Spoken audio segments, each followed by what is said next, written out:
Gak sengaja gue ngeliat nih, itu apaan ya? Dalam hati gue begitu. Pas gue tuh astagfirullah, gue ngeliat, jelas banget. Gue ngeliat sosok nenek-nenek. Bukan tadinya gue ngeliat gigi cuman hitam doang nih di belakang pohon nih. Terus pas gue tegesin lagi, gue ngeliat sosok nenek-nenek, rambutnya agak putih begitu. Pokoknya mukanya jelek lah. Bisa dibilang sih kayak nenek lampir atau nenek gombel gitu. Gue panik tuh di situ. Tuh nyamperin, gue masuk ke dalam. Di situ gue ngeliat putih, mukanya hancur kok. Ya Allah. Di belakang tenda, mukanya putih, hancur. Pas dia nyenterin begini tuh gue ngeliat jelas. Gue langsung masuk. Assalamualaikum warahmatullahi wabarakatuh. Terima kasih sudah klik video ini dan selamat datang lagi di Tapak Misteri.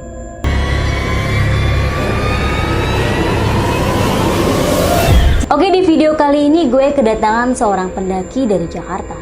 Langsung aja kita kenalan. Halo Bang. Halo Teh. Siapa namanya Bang? Nama gue Dwi Setiabudi. Dipanggilnya? Biasa dipanggil Duai. Bang Duai. Oke, Bang Duai ini ingin menceritakan tentang pengalamannya selama pendakian kemana Bang? Ke Cerme. Ke Ciremai, Jawa Barat. Oke, nggak perlu berlama-lama, tapi sebelumnya gue mau ngingetin. Sebelum kalian nonton, jangan lupa like, comment, share, dan subscribe. Dan jangan lupa nyalain lonceng notifikasinya biar kalian gak ketinggalan video-video gue lainnya. Oke, langsung aja Bang Doi bisa ceritakan tentang pengalamannya selama pendakian ke Gunung Ciremai. Siapa tahu ada sedikit pembelajaran untuk teman-teman semuanya. Silakan Bang Doi. Oke, gue harus mulai dari mana nih? Terserah Bang. Terserah ya. Ini pendakian gue sih waktu tahun 2017. 2017, cukup lama ya? Iya, lama dari tahun sekarang ya. Itu gue lulus sekolah sih SMK, langsung gue mendaki bersama teman-teman gue berjumlah 8 orang. Pendakian dimulai berawal dari Jakarta, berkumpul di rumah Gafar itu pukul 12. Oke, langsung aja sih gue menuju ke base camp Apuy sekitar perjalanan berapa ya?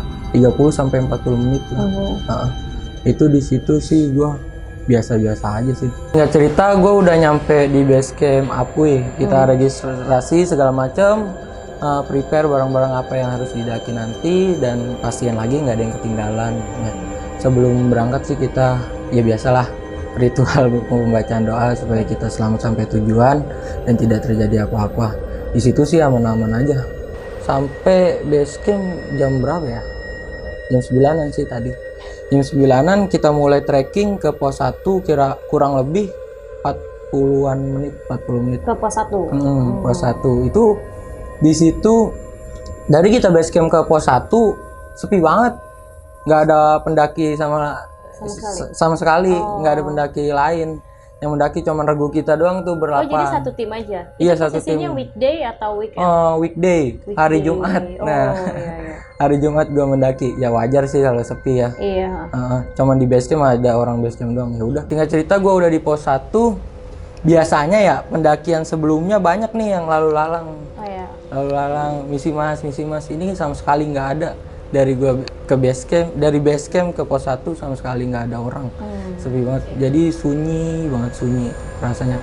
Di situ baru berasa sih, maksudnya alamnya baru berasa banget gitu, kesunyian. Cuman ya itu dia, ada rada mistis juga. Oh ya.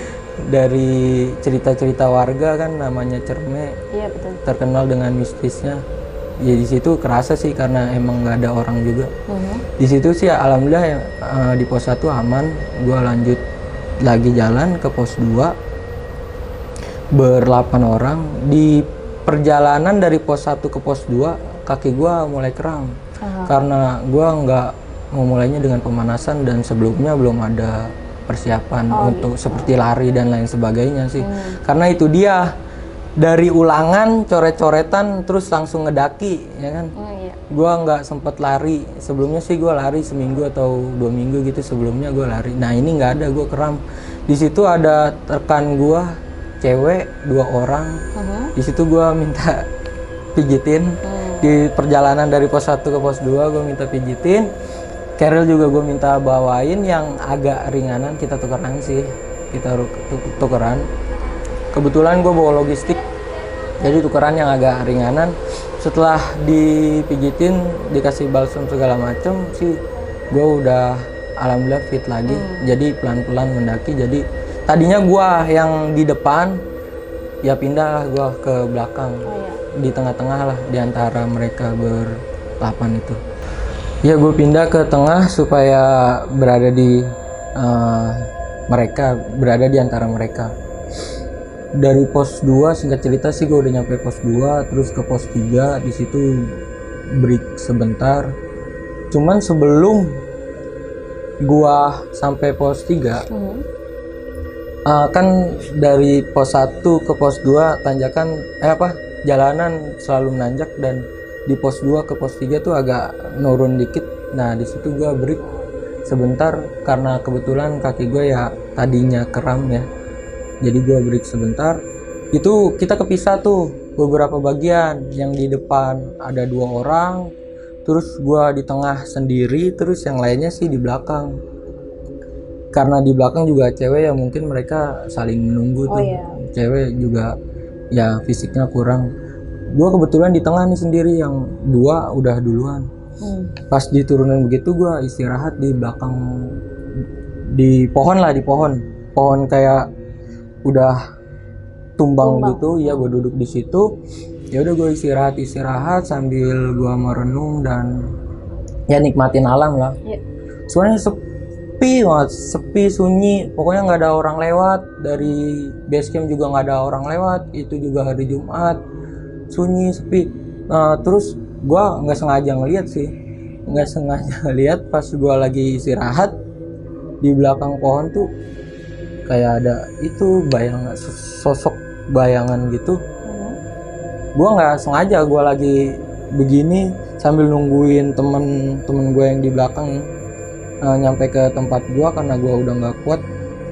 Gue istirahat aja sambil nungguin, nggak sengaja gue ngeliat nih, itu apaan ya, dalam hati gue gitu.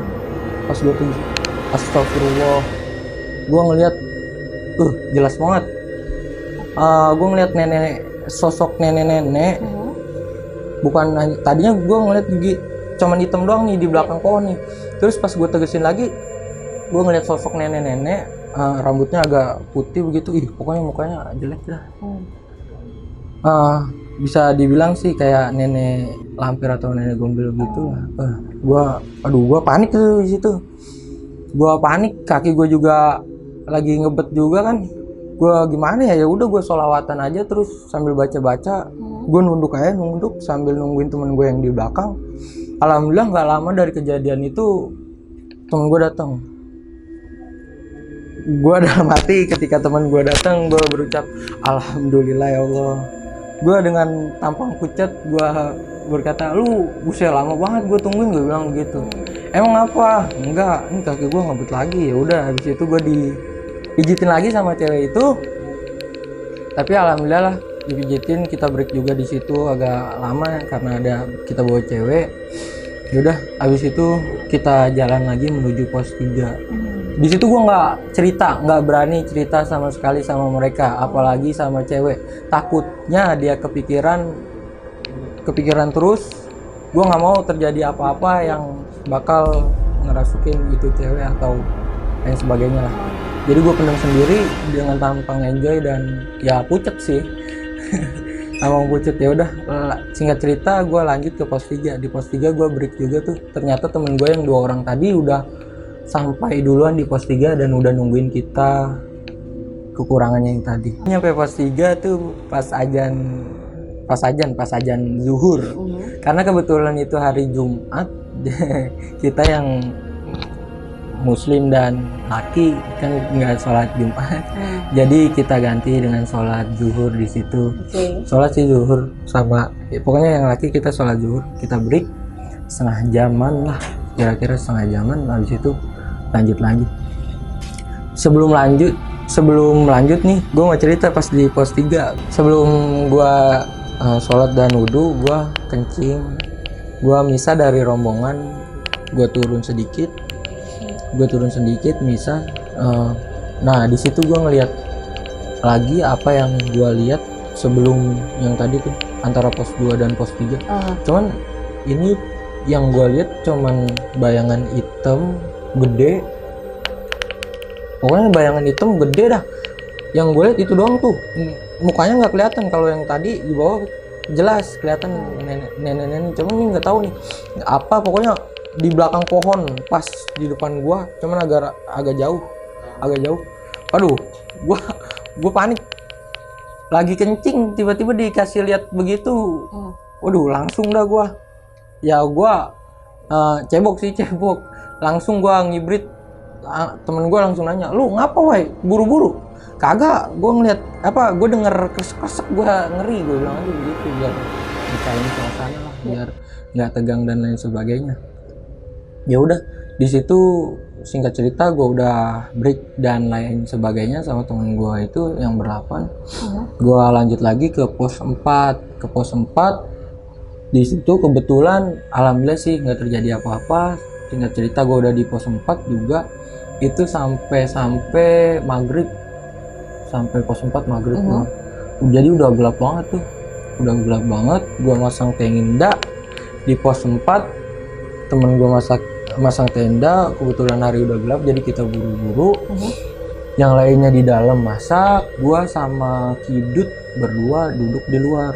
Gue duduk di depan sama Kidut berdua sebelahan, dia megang senter begini.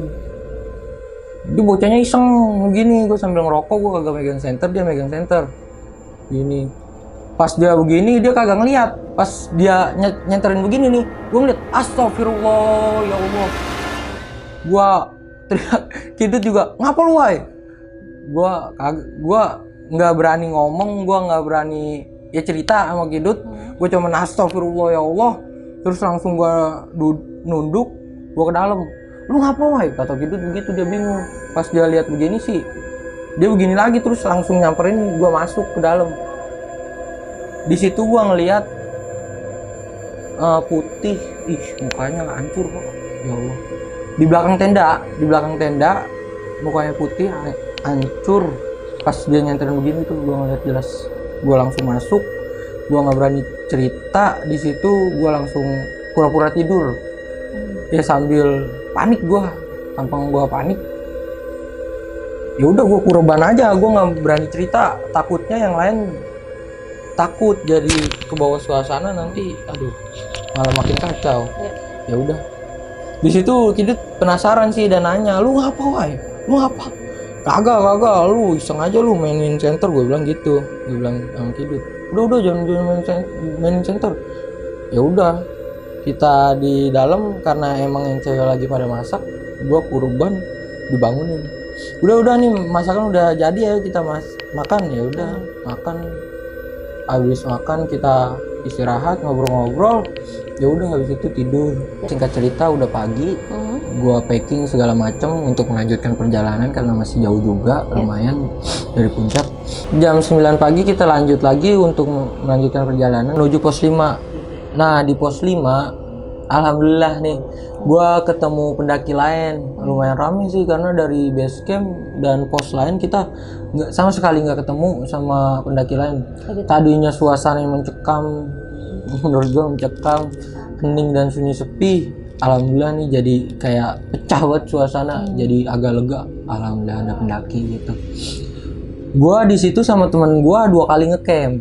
Gua ngecamp di pos 4 malam pertama dan malam keduanya itu dia di Gua Walet. Nah, kesalahan dari tim gua dan kita semua nggak searching, jadi kita ngecampnya di Gua Walet. Ternyata ngecamp di Gua Walet itu nggak boleh. Oh, jadi sesudah nyampe pos 5 lo langsung menuju Gua Walet. Gua Walet. Dan di situ lo ngecamp lagi. Iya, ngecamp lagi. Gue jadi totalnya sih 3 hari 2 malam. Ya karena fisik kurang kuat. Ya udah singkat cerita gue udah nyampe di Gua Walet. Di situ sih siangnya.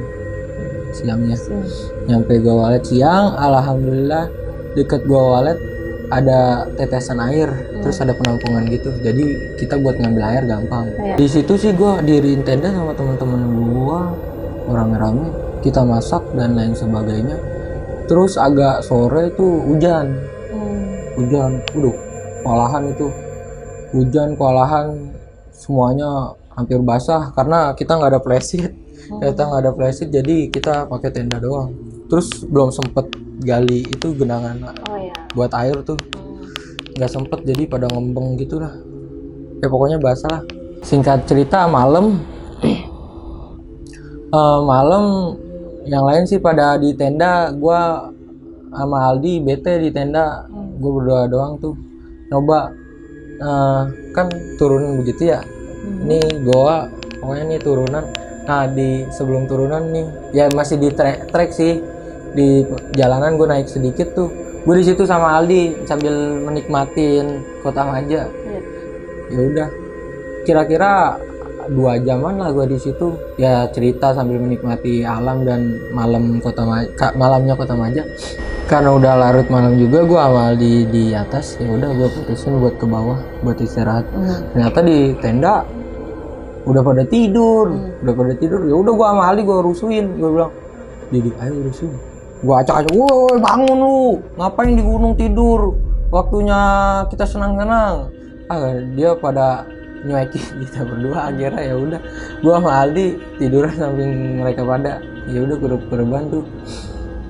Gue nggak bisa tidur, kelisikan aja karena ngebayangin yang tadi yang gue alamin dan gue lihat. Nggak tahu sih mereka lihat atau enggak dan ngalamin atau enggak. Yang jelas gue nggak berani cerita di situ, takut dia kepikiran dan lain sebagainya. Ya udah gue di situ nggak bisa tidur. Gue ngeliat Aldi samping gue, ya dia udah tidur lagi. Gue haus, gue nyariin air. Ya elah, air habis lagi. Ya udah gue inisiatif keluar kan karena gue deket dan air juga deket di dalam gua. Ya udah gue mutusin buat ngambil air. Gue buka tenda. Buset dah, serem bener lagi, bener. Gue nyentuhin gue gila banget, aduh, gue nggak berani nih. Akhirnya ya udah gue bangunin Aldi. Di bangun di, apa sih lu? Temenin gue kemana? Kata dia. Temenin gue ngambil air, mau air habis? Kata dia. Iya air habis tuh, lu lihat. Enggak, males gue, dingin ya. Lah temenin gue ayo. Gelap banget, gue mau sendirian ke sono. Terus akhirnya alhamdulillah sih dia mau. Ya udah gue keluar sama Aldi, gue bawa senter. Ya udah gue jalan berdua sama Aldi. Gak jauh sih, gue dari tenda kita sekitar 15 meter lah dari tenda. Di dalam gua, aduh, di situ gua ngerasa aneh lagi. Kenapa? Ketika gua masuk gua, perasaan gua dan bulu kuduk gua udah merinding semua. Gak tahu Aldi ngerasain atau enggak, dia belakang gua nyenterin sambil bawa ini. Pokoknya gua udah ngerasain nggak enak aja, pokoknya ngerasa mual segala macem, bulu udah merinding. Gue bilang, ini lu yang nyerok, gua yang bantuin nganterin nih, gitu.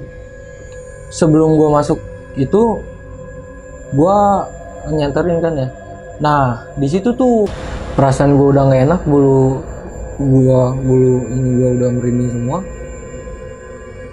Gua bilang sama Didi, nih lu yang ituin air nih, lu yang nyerok, gua yang nyanterin. Gua nunduk di situ. Nah dia begonya Aldi dia gini sambil ngeliatin, sambil ngomong, serem juga ya, woy. Udah lu diem, gue bilang gitu. Udah lu diem aja, udah lu ituin tuh, serokin. Ketika dia nyerokin, begonya dia sambil jelalatan matanya. Gue nunduk aja karena emang firasat gue udah gak enak. Ketika dia udah nyerok, langsung ditinggal itu aku yang tadi langsung ditinggal, dia ngibrit ke tenda. Buset, gue ditinggal sendirian. Gue tadi udah merinding, terus gue udah nunduk aja, tahu-tahu dia kabur dan ninggalin gue gitu aja kok. Suwe. Ya udah akhirnya gue ambil sedapatnya tuh air, langsung gue kabur. Langsung gue bilang, "Woi, suwe lu ninggalin gue sendirian. Lu ngapa?" Gue bilang gitu sama dia. Waduh, kacau dah. Woi, kacau kata dia. Ngapa? Buset, tadi di belakang lu, woi, pas gue lagi ngambil, kata dia. Yaudah, jangan cerita. Gue juga takut juga, merinding gue. Gue bilang jangan cerita dah, ntar aja deh ceritanya. Yaudah tidur. Yaudah singkat cerita, yaudah kita tidur deh tuh. Masih kepikiran dah, gue pokoknya nggak bisa tidur dah pokoknya tuh malam itu. Kepikiran apa yang gue lihat dan apa yang tadi kita alamin. Gak tahu Aldi ngeliat apa dan ngerasain apa tuh gue nggak tahu. Pokoknya gue sebisa mungkin biar dia nggak cerita dan biar kita nggak takut banget gitu. Gue usahain biar Aldi nggak cerita, biar nanti aja kalau mau cerita dibawa aja, biar kita nggak tegang-tegang banget. Ya udah, gue bilang yaudah di kita tidur aja dah. Jadi tidur. Yaudah akhirnya kita tidur. Terus malam jam berapa ya? Gue kelisikan lagi tuh, kebangun. Gue ngeliat jam sih jam 2. Ternyata gue ketika gue bangun main HP, buka HP ya kan, ngeliat galeri, ngeliat foto yang ada di tracking. Temen gue juga bangun, namanya Kidut deh. Kidut ngobrol. Ya udah pokoknya ini lepas dari pembicaraan misteri yang tadi ya, biar kita nggak tegang dan nggak takut. Dia inisiatif nih ngomong gini, "Woi, coba yuk kita estimasi yuk dari Gua Walet ke puncak berapa jam yuk." Waduh, jam segini Dut, gue bilang gitu. Ya emang apa woi? Biar besok enak, kita harus bangun jam berapa, kata dia begitu. Yaudah bangunin siapa kek, ayo. Yaudah akhirnya gue bangunin Gopar. Akhirnya kita bertiga tuh, Kidut, Gopar, sama gua. Kita estimasi dari Gua Walet ke puncak berapa menit ya kan, biar besok kita bisa bangunin atau besok nggak kepagian buat ngelihat sunrise. Ternyata di situ aman sih alhamdulillah. Di perjalanan dari situ 30 menit. Dari Gua Walet ke puncak 30 menit. Udah di situ nyampe dari jam 2 ya, kira-kira jam 3 lah, karena kita kan ngobrol dan bangunin segala macam. Nyampe di puncak jam 3. Kita foto-foto. Ya udah aman-aman aja. Ketika turun, break di tengah, suasananya dingin. Nggak tahu embusan angin atau apa. Ketika angin gede sih, kayak ada ketawa ngikik. Nah ternyata gua bertiga ngedengar semua. Langsung kita lihat-lihatan. Lu denger? Begitu doang kode. Iya, udah ayo cepetan. Gopur ya. Gopar juga dengar, kita juga dengar. Kita lihat-lihatan. Lu denger? Iya, ya udah kita. Yaudah akhirnya kita lanjut ke camp kita. Ya udah akhirnya kita tidur dah, karena di situ 30 menit dari Gua Walet ke puncak, jadi aman lah, nggak terlalu lama. Jadi kita kalau jam 6 juga nyantai. Jadi singkat cerita pagi kita pada trekking ke puncak. Sebelum trekking kita masak-masak segala macam. Jam berapa ya? Kesiangan jam 7 akhirnya puncak, nggak ngelihat sunrise. Ya udah nunggu puncak aman sih. Kita foto-foto ya, kita sama pendaki lain, mungkin pendaki yang tadi di pos 5 pada nge-trek ke puncak rame juga ya akhirnya. Kalau di Gua Walet tadi cuma kita doang tuh, tenda cuma kita doang. Ya udah singkat cerita kita udah pada foto-foto dan sama mereka dan pendaki yang lain. Karena malamnya gue juga udah nyampe duluan sama temen gue yang bertiga, gue putusin ya udahlah gue duluan lah ke tenda, biarin mereka masih di situ foto-foto dan lain sebagainya. Gue bilang, gue duluan ya, lu mau kemana? Udah gue duluan lah ke tenda, gue mau istirahat. Yang bener lu? Iya, udah hati-hati ya. Ya udah akhirnya gue turun duluan ke tenda tuh. Gue sendirian, aman sih. Ketika gue udah mau ke tenda, ini kan turun dari puncak nih ke kiri tuh. Nah di sini kelihatan nih, ini area camp kita nih di Gua Walet, terus ada gua gitu. Nah tenda gue di sini nih. Gue ngeliat kayak ada cewek di belakang tenda. Gue hirauin aja, paling penglihatan gua doang ngaco. Ya udah gue turun aja sambil fokus ke jalanan dan ke trek. Gue turun makin deket, kok masih ada nih cewek. Gue tegesin lagi, ya Allah, di belakang tenda itu dia yang dari tadi gua di atas, ternyata bener itu cewek. Mukanya sambil pokoknya mukanya serem dah, tapi yang jelas itu nenek-nenek, mukanya serem sambil kayak sinis gitu tuh. Udah tuh buset dah, langsung gua bingung gua mau ngapain nih. Langsung gua ya udah gua baca aja dah. Ya Allah, astagfirullahaladzim, nih ampun. Gua udah baca, gua nunduk segala macem. Gue beraniin ngeliat, ya Allah masih ada. Waduh, makin panik gue geter semua, gue bingung, gue sendirian tuh, yang lain temen gue masih di atas, gue bingung mau ngapain. Ya udah gue sambil baca lagi aja, sambil nuduh, sambil ke arah tenda, berharap gue mau masuk ke tenda biar ya gue korban lah. Terus pas gue mau jalan ke tenda, ya emang itu keadaan gue deketin dia sih, malah deketin dia karena dia di belakang tenda gue tuh. Pas deketin dia, gue beraniin diri, alhamdulillah udah hilang tuh. Nggak tahu itu apaan, yang jelas itu nenek mukanya sinis sama gue, kayak orang nggak suka gitu. Mukanya aduh hancur lah pokoknya, jelek banget, kayak nenek gombel atau nenek lampir gitu. Gue tiduran lah, akhirnya gue udah masuk tenda istirahat. Waduh, tegang, keringetan, keringet dingin.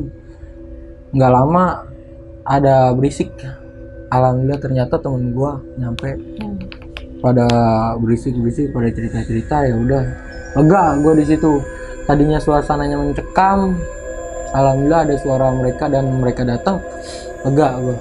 Ya udah, kita di situ kita bicarain lah, ngumpul kita ngomong apa aja yang kita gimana tadi di atas, foto-foto sambil ngeliatin foto-foto. Gue sampai sekarang dan sampai saat itu gue nggak berani cerita sama temen gue. Pokoknya selama pendakian gue nggak berani cerita sama temen gue apa yang udah gue alami dan apa yang gue lihat, karena takut mereka ketakutan dan takutnya berdampak buruk buat mereka. Singkat cerita, kita pulang jam berapa ya? Jam 12-an kayaknya sih. Lama juga tuh di situ, ya kan, dari jam 7 tadi ke puncak terus ke situ prepare segala macam. Jam 12-an, kok boleh sambil ngerokok? Boleh.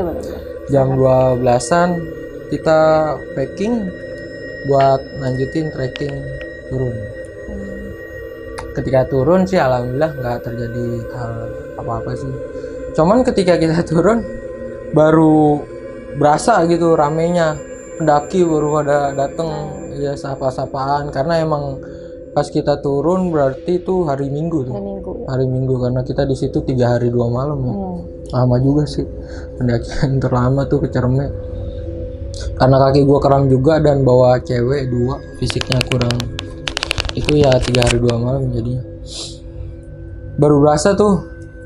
Nah ini nih gue bilang nih, mendaki sebelumnya mendaki kan rame terus, nggak pernah hari biasa gua.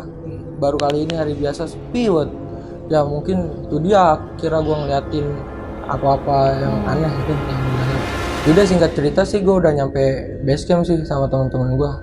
Alhamdulillah di dalam perjalanan turun nggak terjadi apa-apa sih. Nyampe base camp kita makan dan cerita-cerita, terus ya udah break sebentar. Kita lanjut ke rumah saudara temen gue tuh yang rumahnya deket base camp Apuy yang di Maja. Yaudah gue istirahat. Nah di situ gue cerita ngerokok dulu. Yaudah di situ gue baru mulai berani cerita. Gue bilang, temen gue sih yang nanya, gue bengong sambil mikirin, lu ngapo? Dari pos 2 ke 3 muka lu pucat, terus tadi kita yang lu nyampe ke base camp duluan lu juga nyampe ke tenda duluan lu pucat. Buset dah, kacau. Gue bilang, ngapa? Gue ngeliat nenek-nenek, Hidut tuh yang nanya sama gue. Gue ngeliat nenek-nenek, yang bener lu. Iya, gue ngeliat nenek-nenek, buset mukanya serem banget, terus sinis. Gue bilang gitu sama Hidut. Lu gak cerita? Buset dah, gak berani gue cerita, ntar yang ada lu takut. Gue bilang gitu. Gue sambil searching mistis di Gunung Cerme. Pas gua searching gua lihat foto, oh ternyata yang terkenal tuh nenek lampir ya, nenek lampir di Gunung Ciremai. Ketika gue lihat, buset, mukanya sama persis kok, walaupun itu ya mungkin rekayasa atau lukisan, tapi sama tuh apa yang gue lihat di situ, sama begitu jeleknya dan ya kucelnya dan buruknya nenek itu ya begitu dah, hampir sama apa yang gue lihat nih. Gue ngeliat beneran nih kayak gini nih, mukanya persis kayak gini nih, gue bilang gitu. Buset, wah, kata dia, tidur kaget deh. Terus gue tanya si Aldi, lu ngapa waktu di gue ditinggalin, gue bilang gitu. Ternyata dia ngeliat di belakang gue tuh sosok hitam tinggi, buset, ada taringnya. Waduh, dia bilang gitu sih, gue ngeliat di belakang lu tuh ada sosok tinggi hitam, ada taringnya, woy. Makanya gue ngibrit, gue bilang gitu. Sorry ya lu, gue tinggal sendiri. Buset, kacau dude, gue bilang. Dia ninggalin gue sendirian di dalam goa, udah jam berapa tuh, malam lagi, gue bilang gitu. Udah, akhirnya kita saling cerita, ternyata mereka juga ngeliat. Ada temen gue namanya si Otang, dia nimpalin juga ketika kita udah lagi cerita, dia nimpalin juga. Buset, wah, ternyata lu ngeliat juga, dia bilang gitu. Emang lu ngeliat juga, Tang? Sebelum lu ngeliat, kan gue duluan tuh sama si Udin berdua, yang tadi gue bilang berdua tuh, di antara pos 2 dan pos 3 kan gue sendiri tuh, mereka berdua. Nah ternyata si Otang itu udah ngeliat nenek-nenek juga, nggak tahu di sebelah mana. Kalau gue sih di belakang pohon, ketika gue lagi istirahat, gue lihat di belakang pohon itu, pas banget di belakang pohon. Kalau dia nggak tahu ngeliatnya di mana, ternyata dia juga ngeliat juga. Makanya dia dari tadi diem aja, nggak berani cerita dan nggak berani ngomong apa-apa sama kita gitu. Tampangnya juga pucat sih, cuman gue nggak berani nanya. Setelah kita searching, ada yang salah nih antara kita. Kenapa tuh? Yaitu yang tadi gue bilang, kita ternyata nggak boleh ngecamp di Goa Walet. Dilarang ya? Dilarang keras sih. Di situ dilarang keras di Goa Walet karena takutnya angin gede atau apa ya kan, berdampak buat para pendaki sih sebenarnya. Dan biasa mungkin ada binatang ya yang lalang di goa tersebut. Iya benar juga, karena kan dekat air ya. Iya betul.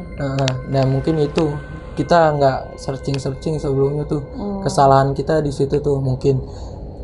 Nah dari situ mungkin gue baru bisa nerka-nerka, wow ternyata ini nih salah satu kenapa nenek-nenek itu sinis dan nggak seneng sama gue ketika yang tadi gue ngeliat di belakang tenda. Ya mungkin ini nih kesalahan gue dan tim gue ngecamp di Goa Walet gitu. Mungkin dia nggak seneng karena mungkin sebelumnya nggak ada pendaki di situ kan ya, karena emang dilarang keras di situ. Terus tiba-tiba ada kita berisik di situ ya kan, alam dia jadi terganggu karena keberisikan kita. Ya udah, mungkin dia sinis di situ. Ya udah, itu suatu pelajaran sih menurut gua. Ya salahnya kita itu dia, kita nggak searching sebelum mendaki supaya kita tahu apa-apa peraturan yang nggak boleh dan yang boleh di pendakian tersebut. Oke gitu sih, itu aja cerita dari gua kok. Oke, mungkin Bang Duai bisa kasih pesan untuk teman-teman yang mungkin nanti akan berencana mendaki ke Gunung Ciremai. Oke, menurut gua sih dari pengalaman gua pribadi dan tim gua yang tadi kesalahan, sebaiknya kalian nggak harus ke Gunung Ciremai sih ya. Ke gunung manapun, apabila kalian ingin mendaki, lebih baik kalian cari tahu informasi terlebih dahulu. Gunung tersebut apa sih peraturan-peraturan yang nggak boleh dilanggar dan apa yang boleh dilakukan di gunung tersebut supaya tidak terjadi hal-hal yang tidak diinginkan. Contohnya yaitu yang gue alamin tadi. Ya mungkin orang yang zohir, orang yang kelihatan nggak bakal menegur kita. Ketika orang yang kelihatan nggak negur, nah itu dia masih ada orang yang nggak kelihatan, yang goib yang bakal negur kita. Ya udah, itu jadi intinya kita searching aja dulu. Kalau nggak searching ya kita nanya lah sama orang-orang atau teman-teman kita yang udah mendaki ke gunung tersebut. Oke. Itu dia cerita pengalaman Bang Duai waktu mendaki ke Gunung Ciremai. Jadi pesan yang kita ambil adalah mencari tahu dulu tentang apa dan bagaimana kondisi gunung tersebut, supaya kita bisa lebih hati-hati dan mentaati peraturan. Oke, terima kasih sudah menonton video gue kali ini dan mendengarkan cerita tentang pendakian Bang Duai ini. Bang Duai ada sosial media yang mungkin teman-teman bisa mengikuti Instagramnya Bang Duai atau YouTube channelnya? Oh, kalau YouTube gua nggak ada, kalau Instagram gua ada. Oke. Namanya setia.budwi. Oke, nanti kalian bisa follow Bang Duai di deskripsi ya. Oke Bang Duai, terima kasih atas cerita dan pengalamannya yang bisa dibagikan oleh teman-teman semuanya. Oke, buat kalian, gue mau ngingetin lagi, jangan lupa like, comment, share, dan subscribe. Jangan lupa nyalain lonceng notifikasinya biar kalian gak ketinggalan video-video gue lainnya. Dan apabila kalian punya cerita mistis lainnya yang ingin dibagikan di video YouTube channel gue, kalian bisa komen di kolom komentar atau kalian bisa DM di Instagram gue. Oke, gue Ocha Nugraha, salam pamit, salam petualang.